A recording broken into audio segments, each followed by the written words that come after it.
So habang nagmamani ako, sabi ko sa asawa ko, Mami, ang simple ng buhay natin, no? Isipin mo, ganito lang tayo. Magsisimba tayo magkakasama, uuwi tayo, kakain ng salo-salo, mag-grocery. Pagkatapos ng 2 araw ng day off, babalik na naman sa trabaho. Ang simple ng buhay natin, ba't kailangan pa tayo paalisin ng Canada? Yun lang yung sinabi kong salita. Kaya sabi ko, Lord, ba't mo pa kami dinala dito tapos paalisin mo lang din ulit kami? Hello! Kamusta po kayong lahat mga kabayan? Ako po si Mang Jose, isang OFW dito sa Canada. And medyo natagalan nga pala ulit akong gumawa ng vlog kasi sobrang naging busy po ako sa sa pagtitinda naming mag-asawa. Nagkaroon kasi kami ng bagong product. Yan, bagong product po namin yan, Croffle. Croissant waffle, Croffle. So, nandyan po sa may baba, comment section yung link ng bagong Facebook page namin. And I wanna thank sa lahat ng mga nag-order sa Five Guys Restaurant. Maraming salamat sa order ninyo. Sa Edo Japan, maraming salamat po. And maraming salamat dun sa mga nag-order na para sa my birthday at para sa mga nag-camping at sa iba pang mga okasyon. Si Sir Enrico, maraming salamat. Nag-order din siya para sa training nila sa jamming session. Okay, maraming salamat. Thank you very much po sa pag-support ninyo sa aming munting hanap buhay. So yun, gusto ko lang mag-thank kasi yung yung pagtitinda namin kasi nakakadagdag talaga siya sa panggastos namin, sa pang-grocery namin. At lalo na ngayon, syempre kailangan namin ng more extra na income para kahit pa paano makapagtabi or makabawas ng mga utang. Kasi nga, just for you all knows guys, ang stay na lang namin dito sa Canada, may expired na ang work permit ko in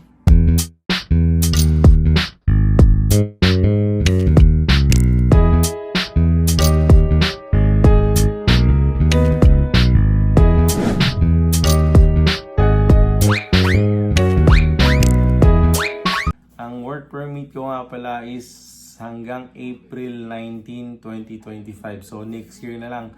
So ngayon is November, December, January, March. So November ngayon 16. So kulang 4.5 months na lang ang visa ko dito sa Canada. Kaya naman sobrang nagsisikap kami na maglabas ng bagong product, baka sakaling makahabol.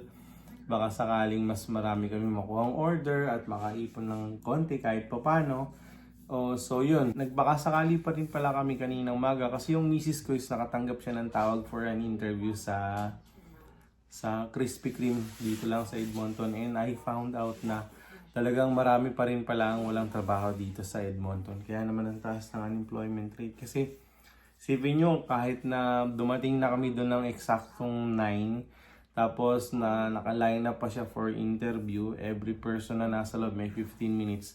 Bago mag-10, marami pa rin nagwo-walk-in. So, as in, marami pa rin na naghahanap ng trabaho. Kaya naman we can't blame the government kung kung magbawas sila ng i-renew kasi nga ang daming walang trabaho dito sa Edmonton.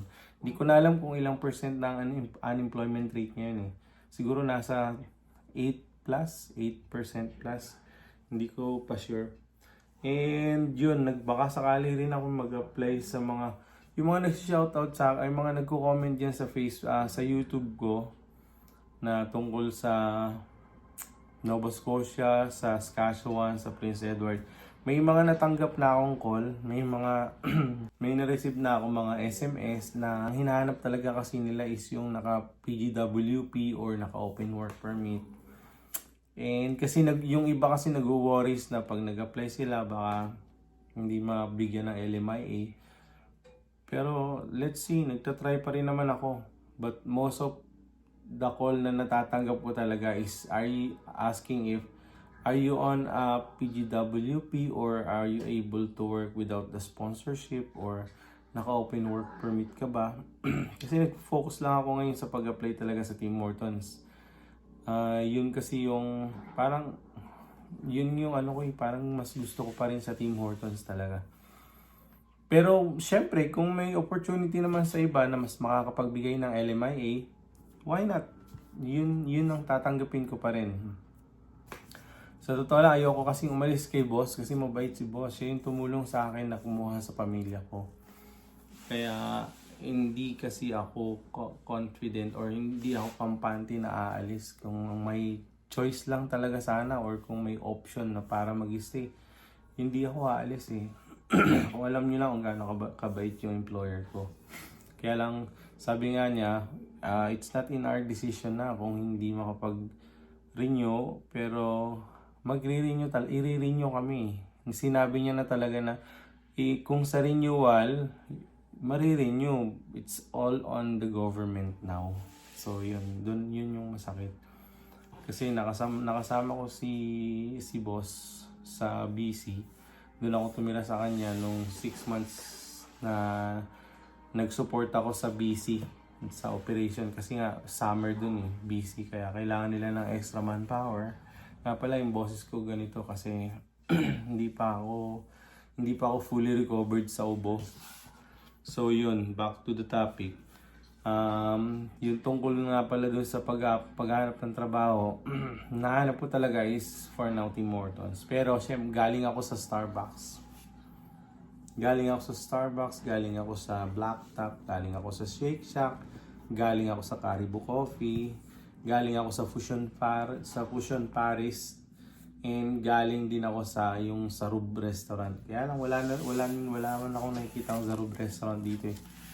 Kaya, yun, lahat ng nakita nyo sa pictures natin, pinanggalingan ko.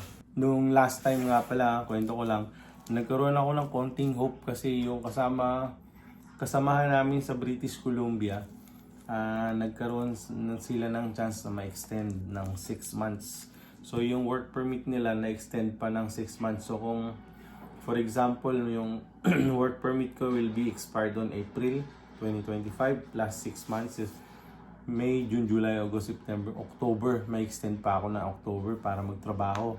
So, kahit pa paano makakapag-ipon pa kami, kahit pa paano makakapagtabi pa kami, makakapag-stay pa kami dito sa Canada. And then, meron pang 90 days to recover your status. So, mahaba pa. Abutin pa ako ng January 2026 kung gano'n ang mangyari. So, makakapag-apply pa ako ng PR. Hopefully, mabigyan ako ng opportunity ng EOI na mabigyan ng email to apply for permanent resident. Sana, baka sakali lang naman na magkaroon ng opportunity kasi nga sabi ni Honorable Mark Miller na 40% ng kukuhanin na applicants ng permanent resident is yung nandito na sa Canada. Malay lang natin, malay ko, baka sakali. Siyempre, may mga magsasabi na naman dyan na huwag kayong makampante, hindi kayo sigurado. Baka sakali lang naman. Kasi sa totoo lang dito sa YouTube, ang dami kasing kababayan natin, hindi ko nila lahat na parang hindi silang masaya na meron pang ibang Filipino na maging PR dito sa Canada. Hindi ko nila lahat, pero yun yung realidad eh na parang hindi sila masaya na kung ano yung narating nila, ayaw na nilang marating ng kapwa nila Filipino. Well, pasensya na kayo. Pasensya na kayo, nangangarap lang din naman kami. Why not, di ba? Tsaka hindi naman kami magiging pabigat sa pangarap ninyo eh. May sarili din naman kami buhay. Minsan nga, pag nagdadrive kami ng pamilya ko, ng sasakyan, mamaneho ako. Habang papunta kami sa simbahan, sasabihin ko sa asawa ko, Mami, napakasimple ng buhay natin, no? Papasok sa trabaho, uuwi, kakain, magkakasama, magsusundo sa bata, maghahatid, tapos mag-grocery kami every second week. Tapos, yung totoo, wala akong chance na makasama silang magsimba. Kasi, sabihin na natin ito, kahit magtrabaho ka ng higit pa dun sa ini-expect nila, kahit akuin mo pa yung trabaho ng iba, na sabihin mo, parang you're just offering na maging aid ka sa operation. hindi mo pa rin makukuha yung parang mapaboran ka lang na para makasama mo yung pamilya mo ng Sabado at Linggo. Hindi ko ini-expect na magkaroon ng off. Yung parang at least maaga ka lang makauwi, na makapagsimba kayo pare-pareho. Yun, kwento ko lang, no? So habang nagmamaneho ako, sabi ko sa asawa ko, Mami, ang simple ng buhay natin, no? Isipin mo, ganito lang tayo, magsisimba tayo magkakasama, uuwi tayo, kakain ng salo-salo, mag-grocery, pagkatapos ng 2 araw ng day off, babalik na naman sa trabaho. Ang simple ng buhay natin, ba't kailangan pa tayo paalisin ng Canada? Yun lang yung sinabi kong salita. Kaya sabi ko, Lord, ba't mo pa kami dinala dito tapos paalisin mo lang din ulit kami? Kaya napakahirap para sa aming mag-asawang tanggapin. Pero, to cut the story short about it, napag-usapan na namin mag-asawa yan. Kung pauwiin kami, may expired kami, uwi talaga kami. Pero may iba naman kaming mga plan, katulad ng Thailand. Didiretso kami sa Thailand. Doon kami magpabaka sakali habang nag-a-apply ulit kami ng papunta rito as PR. Kasi yung totoo, napaka-boring ng buhay dito sa Canada. Para sa aming mga magulang na lang, no? Pero para sa future ng mga bata, napakaganda. Napakaganda talaga. Kaya kung loloobin pa sana ng langit na ma-extend kami dito, para na lang sa mga bata. Kaya huwag na kayong magalit kasi hindi para sa amin yun. Para sa mga bata na lang. So, bukod pa dyan, pag-usapan natin tungkol sa British Columbia. Na-extend sila ng 6 months. Tapos bukod doon, meron ding na-refuse ng renewal ng work permit. So, yun yung nakakalungkot. Na-refuse siya dahil nga daw only 10% workforce ng store ang mabibigyan ng renewal ng work permit. And that is only for 1 year. So, naisip ko, yung sa store namin na almost 30, so ang 10% lang nun is 2 or 3, 27 kasi. So, sabihin na natin 2. Sana yun yung pinagdadasal ko. Sana mapili man lang ako dun sa 2 na mapiling i-apply nila for renewal ng work permit nung unang submission nila prior to September 26. Kaya yun ang palagi kong pinagdarasal na sana magkaroon pa na extension dahil hindi kami capable na mag-aral, wala kaming pera eh. Hindi kami capable na kumuha ng consultant or lawyer kasi wala kaming pera eh. Bakit? Hindi ko rin alam eh. Basta ganun lang nangyari. Well, ganun pa man, may mga solusyon naman kami. Yeah.